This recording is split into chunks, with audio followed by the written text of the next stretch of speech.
this video, we're going to learn why India supports Palestine. I will also briefly tell you what happened post 1948, that is after the creation of Israeli state. Then we will also learn what were the main reasons that triggered the recent Israeli-Palestinian conflict. And in the end, I'll end this video on few comments about Middle Eastern ethno-religion politics. Alright then, without any further ado, let's begin. Let me begin with a small realistic life philosophy which says, what you see on the surface is not what you will find under. तो ऐसा ही कुछ एक relation है India और Israel के बीच. Recently you must have heard this statement of T.N. Tirumurti, who is the Indian representative at the United Nations. He said India strongly supports the Palestinian cause. If you notice, there's a word called reaffirmed. It means confirming the validity of something previously established.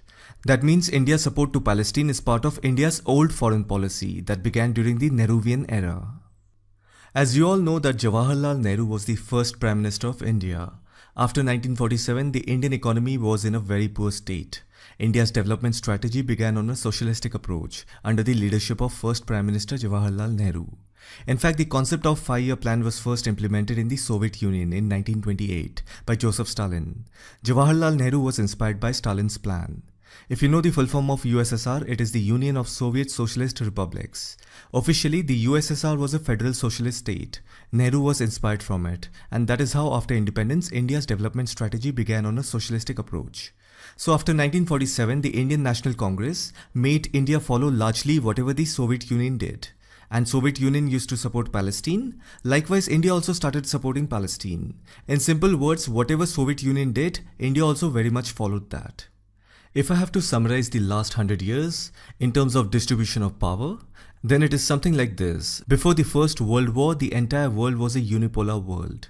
If you remember, before 1914, when the First World War started, different empires were fighting with each other. The Western European countries like the Dutch, Britain, French were ruling different parts of the world by forming colonies, which were also referred to as colonial rule. Similarly, there was the Russian Empire, then Prussian Empire in Germany. Most part of the Middle East was under the Ottoman Empire. So all these empires had their own territory where they exercised military, cultural and economic power. They also used to expand their territory to gain more and more influence. And this continued till Second World War. This is what we refer to as a unipolar world. The Second World War ended in 1945. After 1947, the Cold War started. It was a period of ideological and geopolitical tension between the United States and the Soviet Union. In other words, the entire world became a bipolar world.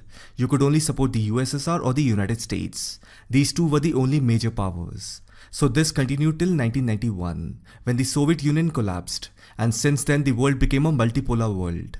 After 1991, India also opened its market to the outside world through the LPG reforms. And today, as we know, there are multiple superpowers. You have the 5 veto countries, United States, UK, France, China, Russia. Then you have Germany, Saudi Arabia, Japan, South Korea, Australia. And then there are emerging superpowers like Argentina, India. You will notice all these countries exercise their influence in some form or the other. That is how we come to this conclusion that there has been a dramatic change in world politics and the balance of power. It has moved from the bipolar world to a multipolar world. When it comes to India, on the surface or at face value, it has always adopted the policy of non-alignment. In other words, India adopted the middle path. Because we knew that the moment we supported one country, we would automatically become the enemy of the opposite country. So to avoid such kind of political disadvantages at international level, India thought of maintaining the middle path. As I've said, this policy was just to show it to the world. In reality, you have to take a side. When it comes to buying weapons, ammunition and other military equipment, you will have to take a side as to whom to buy from. The moment you decide your client, the world is going to tag you, irrespective of what you say. So like that, India at the surface or at the face value followed the policy of non-alignment. But it very much maintained its close relations with the Soviet Union, which later became Russia. The MiG aircrafts, Sukhoi, S-400 missiles, joint cooperation of BrahMos missiles, many submarines, etc. came from joint cooperation with Russia. Since 1950, India is the world's biggest arms importer. Till the late 90s, Russia was India's first choice. Now, as we know, India imports from many countries, including the United States. So that is how today, when you hear India supporting Palestine at the United Nations, it is purely because of historical reasons. That is the right context of understanding India's statement. Now let's try to understand the Israeli-Palestinian conflict. I will try to explain everything in a simple way so that you have a clear picture, and I hope I will be able to give you a great amount of clarity. First, let me show you the map of Israel and Palestine. This is the West Bank territory. You must be wondering, in Israel it is on the eastern side, then why is it named as West Bank? Well, West Bank used to be part of Jordan's territory, and if you see it from Jordan's side, it lies on the western side. That is why it is named as West Bank.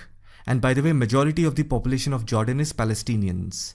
Jordan conquered the West Bank territory in 1948 during the 1948 Arab-Israeli War, but after that Israeli took it back. If you want to understand the Jewish history, I have made a separate video on it. I'll put the link of that video in description. If you are interested, please watch it. If you look at the history, it goes around 2000 years back. But if you just want to understand the Israeli-Palestinian conflict, it began only after 1900. The First World War started in 1914. During that time, Palestine was under the control of the Ottoman Empire. The First World War was fought between the Allied powers and the Central powers. During the First World War, the British openly promised the Jewish community through Balfour Declaration of 1917 to give them a homeland in Palestine. In return, the British wanted Jewish support against the Central Power and Ottoman Empire. See, you have to understand one thing. Jews lived in Palestine since ages. Their numbers were small, but they lived in Palestine and Jerusalem since ages. So don't think that it is because of British, Jews ended up in Palestine. Palestine and Jerusalem were the place of residence within the Jewish people's hearts since ages. The British only made a deal with the Jews to give them recognition in return of their support during the war. As we all know, the Central Powers lost in the First World War. In Europe, the Prussian Empire lost, and in the Middle East, the Ottoman Empire disintegrated and was partitioned after its defeat. After the end of the World War I, the map of the Middle East was redrawn and divided up between the European powers, mainly between France and Britain. Palestine and Jordan territory came under the British control. After the end of the First World War, all Ottoman-controlled territories eventually became fully independent states, except Palestine. Britain was still controlling Palestine, and on the other hand, British also had to give a separate homeland to the Jewish people, which they had promised as per the Balfour Declaration of 1917. From 1922 till 1947, Britain allowed large-scale Jewish migration in Palestine, mainly from Eastern Europe and other parts of Mediterranean and Western Europe. Millions of Jewish people migrated to Palestine in a span of 10 to 15 years. Obviously, the Arabs living in Palestine did not like this large-scale immigration of Jews. Palestinian Arabs started protesting against the British and were demanding independence in 1937. Situation turned violent in late 1920s. Palestine was infested with terrorism and violence. Jews and Muslims developed strong hatred towards each other. Then World War II started in 1939. Hitler killed many Jews in Nazi Germany concentration camps after coming to power in 1933, which is also referred to as the period of Holocaust. As a result of that, many Jews from Eastern Europe migrated to British Palestine. So obviously Jewish population increased tremendously till 1945. Even then, it wasn't more than the Arab Palestinians. British tried different formulas to resolve Jews and Arab conflict, but nothing worked. Then in 1947, the British handed over the Palestinian problem to the United Nations. After looking at alternatives, the United Nations proposed the partitioning of British Palestine into two independent states. One was for the Palestinian Arabs and the other was the Jewish state. Since Jerusalem was the holy site of three religions, United Nations decided to bring Jerusalem under its own control and made it a special international zone. The Jews accepted this plan and declared independence of Israel on 14th May 1948. However, the Arabs were against it. They saw the United Nations partitioning of Palestine as an attempt to spread Western countries' influence in the Middle East. That means till 1948, when the United Nations partitioned Palestine and gave a separate state to the Israelis, the map of Israel looked like this. And by the way, the point to be noted is that Israel declared itself as a full-fledged country by accepting the United Nations plan. And they did not create a Palestinian state, neither they accepted Israel as a country. That is why you will see names like West Bank, Gaza Strip. You will not see it as Palestine. That means in 1948, the Jews were happy with whatever land they had got as their homeland. Plus, if you look at the map, you will realize that the partitioning of British Palestine was done in such a way that in 1948, if a Palestine had to travel from West Bank to Gaza Strip or from West Bank to Acre, they had to obtain an Israeli permit. And that made the Arabs angry. So overall, the United Nations partitioned Palestine into an area of Jewish land, 3 Arab areas, and Jerusalem under international control. Now what the Arabs did was, immediately next day, that is on 15th May 1948, the day after Israeli independence, Arab forces from Egypt, Jordan, Iraq, Syria, Saudi Arabia, North Yemen and Lebanon formed the Arab League and had put together the Arab Liberation Army full of volunteers to fight against the Jews. They surrounded Israel from all three sides and started attacking. If you look at the emblem of the Arab Liberation Army, you can judge for yourself how much hatred the Arab world had against the Jews. In return, Israel started giving military training to its population and even sent their agents to Europe to retrieve World War II stocks and signed armed contracts. Anyhow, this gave rise to the First Arab-Israeli War. So this war went for almost 1 year and ended on 10th March 1949. By the end of this war, Israel dominated the war and won more territory. This was the new map of Israel after the 1949 war. As you can see, western part of Jerusalem came under Israel's control. Eastern part of Gaza came under Israel's control, and the whole city of Acre in North Israel came under Israel's control. On the other hand, Jordan annexed and gained control of the West Bank, and Egypt gained control of the Gaza Strip. After the end of the war, hundreds of thousands of Palestinian Arabs left and fled the Israeli territory and moved into Jordan, Lebanon, Syria and Egypt. On the other hand, Jewish communities who lived in many Arab countries since ages were also forced to leave, and they all took shelter in the Israeli territory. Many Jewish people, especially the European Jews, were extremely happy to come back to their homeland and choose to settle there. This kind of movement on the both sides continued till 1967. In between, in the year 1956, there was a second Arab-Israeli war, which is also referred to as the Suez Crisis or tripartite aggression. Britain, France and Israeli military attacked Egypt on 29 October 1956 with the intention to acquire the Sinai Peninsula and take over the Suez Canal. Because the Egyptian government had nationalized the Suez Canal in July 1956, these countries realized the importance of Suez Canal in maritime trade.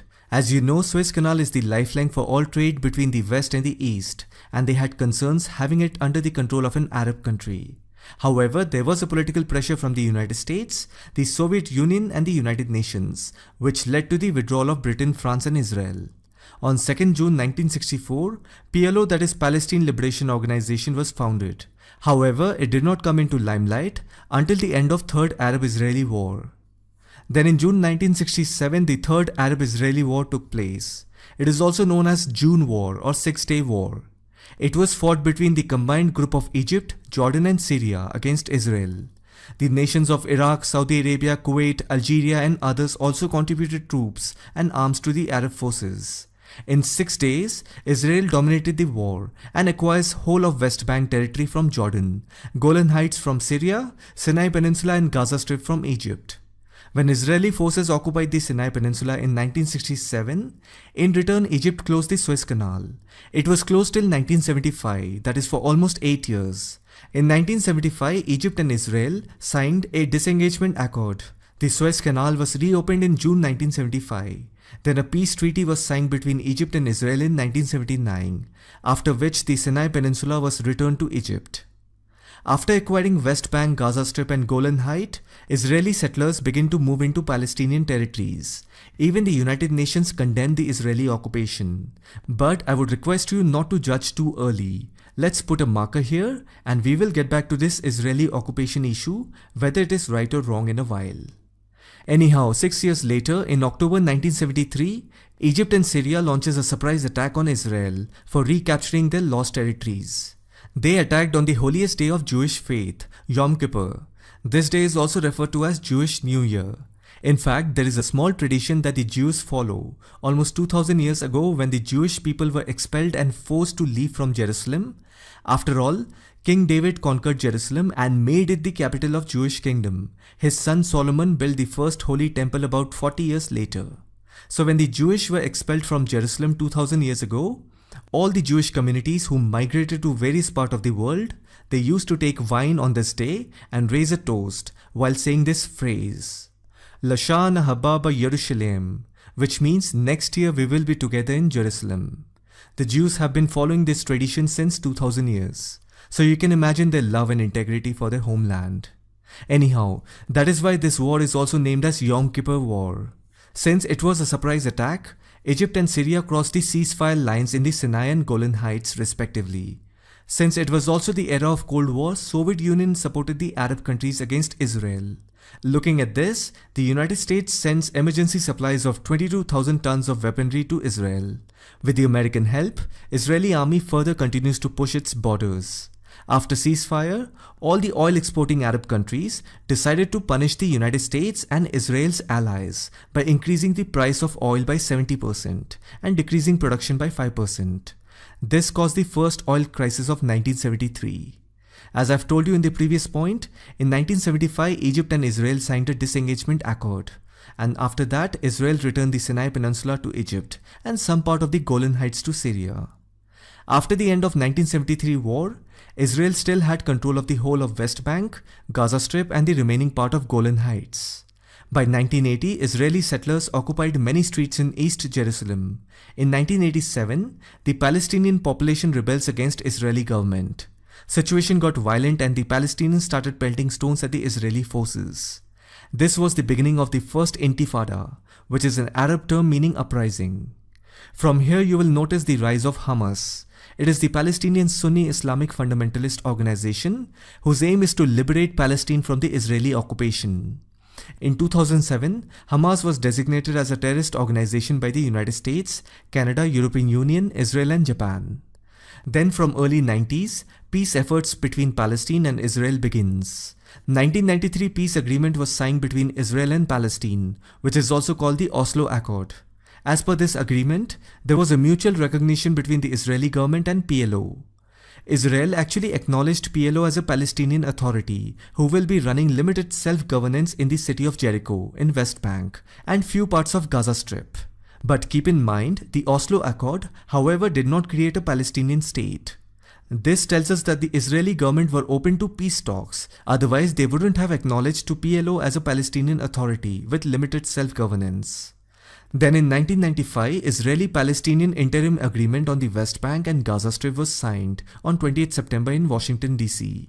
As per the agreement, the Israeli civil administration will hand over the administration to the new Palestinian interim government, and the Israeli military will withdraw by transferring powers and responsibility to PLO. Yasser Arafat, leader of the PLO, arrived in Gaza to take charge of the new Palestinian Authority. In January 1996, the newly installed Palestinian Authority held its first democratic elections to choose an 88-member Palestinian Legislative Council. Yasser Arafat was elected president of the Palestinian Authority. While all of this was going on, Israel was open to peace talks, even acknowledged PLO as a Palestinian authority. However, there were disagreements on many issues, such as the status of Jerusalem and the return of Palestinian refugees. Because you have to understand this, Israeli government were open to peaceful negotiation with the Palestinians, but at the same time, the Israelis were also suspicious of the Palestinian future plans. Then in the year 2000, second uprising, that is Intifada, occurs, followed by many suicide bombings. In 2002, Israel begins the construction of wall in the West Bank territory to protect its own people and country. In the next 4 years, the Israeli government built a long wall, and if you look at it from the Israeli point of view, it was necessary for their security. As I have said, suicide bombing was on the rise since 2000. And by the way, while building the wall, in few places the Israeli government even encroached the Palestinian territory, which actually triggered anger within the Palestinians. This was even condemned by the International Court of Justice. But then, as you know, Israel doesn't really care about anyone's point of view, especially when it is about their own security. That is why Israel is at top, among the most safest and secured country in the world. By 2005, Israeli government removed all the Israeli settlers from the Gaza Strip. In 2006 election, Hamas gained a large majority of seats in the Palestinian parliament. After coming into power, Hamas used to regularly fire rockets into Israeli territories. That is when in 2007, Hamas was designated as a terrorist organization by the United States, Canada, European Union, Israel and Japan. By 2014, there were many clashes between Gaza and Israel. In response, Israeli planes also caused destruction in Gaza, and that caused a humanitarian disaster in Gaza.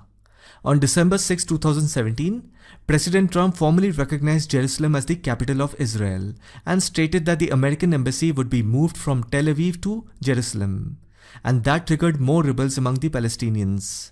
Today, the situation is very complicated. To understand this conflict, you will have to use your brains to the highest degree. You cannot get carried away by emotions and what you see on the media, especially by CNN, Al Jazeera and many other such outlets. You have to know things in its actual context. So let's see what exactly happened. Here are the three major issues that led to the 2021 Israeli-Palestinian conflict. On 6th May, Palestinians protested in East Jerusalem over an anticipated decision of the Supreme Court of Israel on the eviction of 6 Palestinian families in Sheikh Jarrah. It is a neighborhood of East Jerusalem. The protest then escalated into violent confrontations between Jewish and Palestinian protesters. Then on 7th May, Israeli police raided the compound of the Al-Aqsa Mosque, which is the third holiest site in Islam, located on the Temple Mount, the holiest site in Judaism. The Israeli police used tear gas, rubber bullets and stun grenades in response to stone-throwing Palestinians. On 10th May, Hamas gave Israel an ultimatum to withdraw security forces from the Temple Mount complex and Sheikh Jarrah. On the same day, Hamas and Palestinian Islamic Jihad began firing rockets into Israel from the Gaza Strip. So these are the three primary reasons that triggered the 2021 Israeli-Palestinian conflict. The first one is property dispute in Sheikh Jarrah, the second one is Israeli police raid in Al-Aqsa Mosque, and the third one is Hamas firing rockets on Israel. Now let's analyze these three situations one by one. Because if you watch some emotional video where they will show you Palestinians getting hit by the Israeli police, that will not give you the whole picture. That will just tell you one side of the story. And to be very frank, we all have to agree with this fact that the Israelis don't give a shit about what anyone thinks of them. They are not going to sit in front of the world and justify their actions to you and I. They know what they are doing, and even if nobody stands with them, they are fine. They haven't asked anyone's help and they have been facing violence since ages if you look at their history. So this incident is nothing new for them. Apart from United States, they really don't care about anyone because a lot of their military and technological market depends on the American market. Apart from United States, I don't think Israelis care about anyone's opinion. Anyhow, let's analyze the first problem. We all know that in 1948, Israel was created. United Nations gave 3 areas to Palestinians. Then a Jewish state and Jerusalem came under international zone. Then, as we all know, immediately next day on 15th May 1948, the Arab forces attacked Israel from all 3 sides. After the end of the war, Israel gained control of the western side of Jerusalem, eastern part of Gaza, and the whole city of Acre in North Israel came under Israel's control. In 1956, 28 Palestinian families settled in Sheikh Jarrah neighborhood in East Jerusalem. These 28 families had an agreement with the Jordanian Ministry of Construction and Development and the UN Refugee Agency UNRWA to provide housing for them in Sheikh Jarrah neighborhood. At that time, West Bank came under Jordanian rule.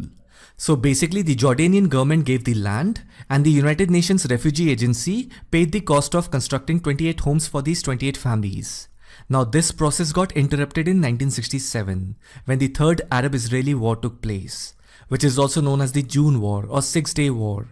And as we all know, in 6 days, Israel dominated the war and acquires whole of West Bank territory from Jordan, Golan Heights from Syria, Sinai Peninsula and Gaza Strip from Egypt.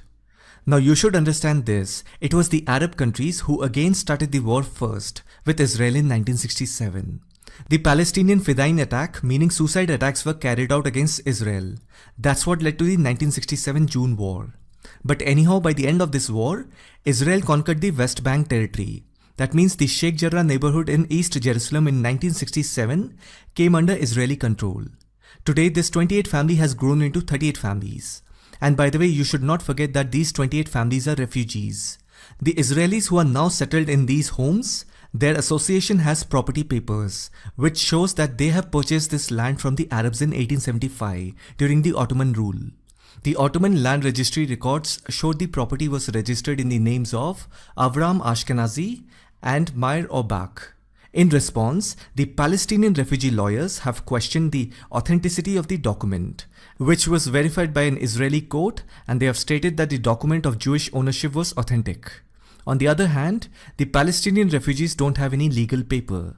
The Jordanian government couldn't give them proper documents. When the Jordanian government was asked about this incident, they simply said that the process was interrupted due to 1967 war. So in simple terms, the Jewish people have papers and the Palestinian refugee don't have any property papers. And even in the 1860s and 1870s, this neighborhood was a Jewish neighborhood. Then of course, as we all know, the British occupied the Palestine province. Being an Indian, we all know how good the British are in demarcating land borders. Even in India during the partition, the British did not consciously do the partition of India. That is why so many people died in India while migrating. So what we can learn is that the British did not care about giving justice to the people whom they had ruled. In fact, they drew happiness from human and societal suffering. So we all can collectively agree that the British did a lot of blunders. But then oppressed people at that time didn't have that far-sightedness. They were simply happy for the fact that the Britishers are going. You get what I'm trying to say, right? So what you need to understand is that this neighborhood was initially a Jewish neighborhood. But after 1948, the West Bank went to Jordan as per the UN partition. On the other hand, it was the Arabs who were not satisfied. That's how they collectively attacked one single country. They underestimated Israel. In response, Israel conquered their land in 1967. After 1967, when Israel controlled the West Bank, so obviously the original Jewish owners will claim their land, right? After all, they have their property papers. And Israel as a country did not steal West Bank. It acquired it by winning a war. The Jewish owners are also telling to the Israeli Supreme Court that we have the papers and we have paid money and bought it. Even the Israeli Supreme Court spoke a little in favor of the Palestinian refugees. The court said to the Jewish owners, look, we get you have the papers, but these Palestinian refugees have been living here for a long time now. So if you see, Israeli Supreme Court speaking a little in favor of the Palestinians shows that there is some neutrality in the Israeli justice system. In fact, the Supreme Court even said to the Palestinians that look, you can stay here but give the Jewish owners some rent. Then you will get a protected tenant status. That means nobody can move you out. The Palestinians said no to that also. In other words, the Palestinians are saying that we will continue to stay here and we will not even pay you rent, and even if we don't have documents, it is our house. This is a clear case of property law. This is how you have to look at this problem, and that's when you can come to a fair conclusion. The Western media has hidden all this information and have only showed what suits their narrative, and they gave it a new cover story by calling it racial eviction. Whereas if you analyze it carefully, there's nothing racist about it. It is a simple case of land grabbing, which comes under property law. Now to all my Indian viewers, by looking at this property dispute of Sheikh Jarrah, does it remind you of any similar situation in India? On 19 January 1990, lakhs of Kashmiri Pandits and Sikh people were forced to leave Kashmir. Many were killed, massacred, raped, looted, forcibly converted by Islamic settlers. Hateful slogans were announced from the loudspeakers of mosques and issue fatwa saying Kashmiri Pandits were kafirs. So many Hindus and Sikh left their own houses, lands and properties. What do you think happened to their properties? They were grabbed and occupied by Muslims who lived there. For 30 years, these Kashmiri Pandits have been living in refugee camps of Jammu. You will see many of these Kashmiri Pandits as roadside vendors near Dilli Hath, South Extension, Malviya Nagar, Patel Nagar and other parts of the city. Do you think Kashmiri Pandits will go back and claim their land and properties? Do you even think when they were running away from their houses, they were carrying their property papers? They very well know where their properties are. They can very well locate it. But do you think will they get their properties back? So naturally, today it will be difficult for these people to go back to Kashmir and claim their land and property. It can only happen with government support. And I must also point out one thing. After going through so much, not even a single Kashmiri Pandit turned hostile or turned into an armed rebel. So if you see, Palestine case is nothing in front of this. The land dispute of Sheikh Jarrah is a simple property dispute of land grabbing. The Israeli owners have property documents. They were kicked out after 1948 when West Bank went to Jordan, and the Palestinians who are currently residing are refugees. They don't have any document and they also don't want to pay any rent. The Jordanian government had placed them illegally in 1956. And I also feel if these Palestinian people had cooperated with the Israeli government or justice system, then I'm sure they would have got something in return. There are so many arrangements that the government can do, provide low-cost housing or reallocation, etc. You have to cooperate with this system. If you consider yourself as Israeli Palestinians, then you cannot always protest and throw stones at the authority. Our Kashmiri Pandits did not become hostile. In fact, if you see, Indian Kashmiri Muslims in Kashmir throw stones at the Indian army. The Kashmiri Muslims get all the protection and benefits from Indian taxpayers. In return, they throw stones at the Indian armed forces. So can you see the pattern? You can get away doing that in India, but that is Israel, that is not India. You are not going to gain anything from the Israeli system if you throw stones and firebombs at them. In return, the system will be harsh on you. So today the Palestinians are accusing Jewish original landowners of grabbing their properties in Sheikh Jarrah. Then those Palestinians are no different. Even their ancestors have kicked the Jewish out in 1948 and took over their land without papers. And then neighboring Arab countries collectively attacked on Israel. Is that fair? And if Israel conquered the land after defeating its enemies in 1967 war, then what's the matter? Israel is a democracy. Arabs are living in Israel. So why don't these Palestinians support Israeli nationhood? If they can't do that, then they can move to Jordan, which has majority of Palestinians. If you look at the total population of Arabs living in West Bank and Gaza Strip, it is roughly around 20 lakhs. The population of the state of Israel is 90 lakhs. So today, if the Arabs are in minority in Israel, if they don't fight with the Israelis, they can live happily. But instead, they are going against them. And when Israeli government retaliates, they play victim card. If suppose the Palestinian Arabs were in majority and Jews were in minority, do you think they would have left these Jews? They would have either killed them or converted them. Hamas, who rules the Gaza Strip, they're openly saying that we will throw Israelis into the sea and we'll do ethnic cleansing. So the day the Palestinian population increases, they will wipe out the Jews. Israelis are aware of this. They're not going to sit and wait for that day. Their policies are very straightforward. If they see any threat, they will deal with it in advance. That is why I said to understand this conflict, you need to use your brain to the highest degree. You cannot get carried away by looking at few videos which are emotional and one-sided. I'm not against the Palestinians. In fact, the Israeli Supreme Court has also spoken a little in favor of them and said, just pay the rent and live peacefully. But there is no gain in being hostile. You have to look for a peaceful way. Lands, properties, it is our ancestral possession. Grabbing it and illegally settling there is not the right thing to do. We have good examples in India. I'm talking about Kashmiri Pandits. They never complained of being unfair. Of course, they feel sad, but they have moved on. And more importantly, they never became hostile. But in the case of Israel, the Israeli government is not like the Indian government. So they have their own way of dealing things. One should not even expect softness from Israel. When the entire Arab nation have said, we will push the Jews into the sea, kill all the Jews. So Israelis have their own threat perception and they will deal with it accordingly. As far as the first problem goes, the property dispute in Sheikh Jarrah, I hope now this problem is much clearer to you and I hope you have gained some perspective. Now let's look at the second problem, Israeli police raid in Al-Aqsa Mosque. There is a clear footage that shows the Palestinian crowds first started throwing stones and other objects at the Israeli police officers. That is when, in response, the Israeli police started clearing the crowd by throwing tear gas and stun grenades, not directly at the people, on empty grounds. Obviously, the Israeli police is going to clear the crowd. Nobody expects any police in any country to be sweet and polite when there is a potential threat. And those are rubber bullets, they're not real bullets. Now this part of the footage was taken by one of the Palestinian protesters. So this angle might be a little confusing as to who initiated this clash.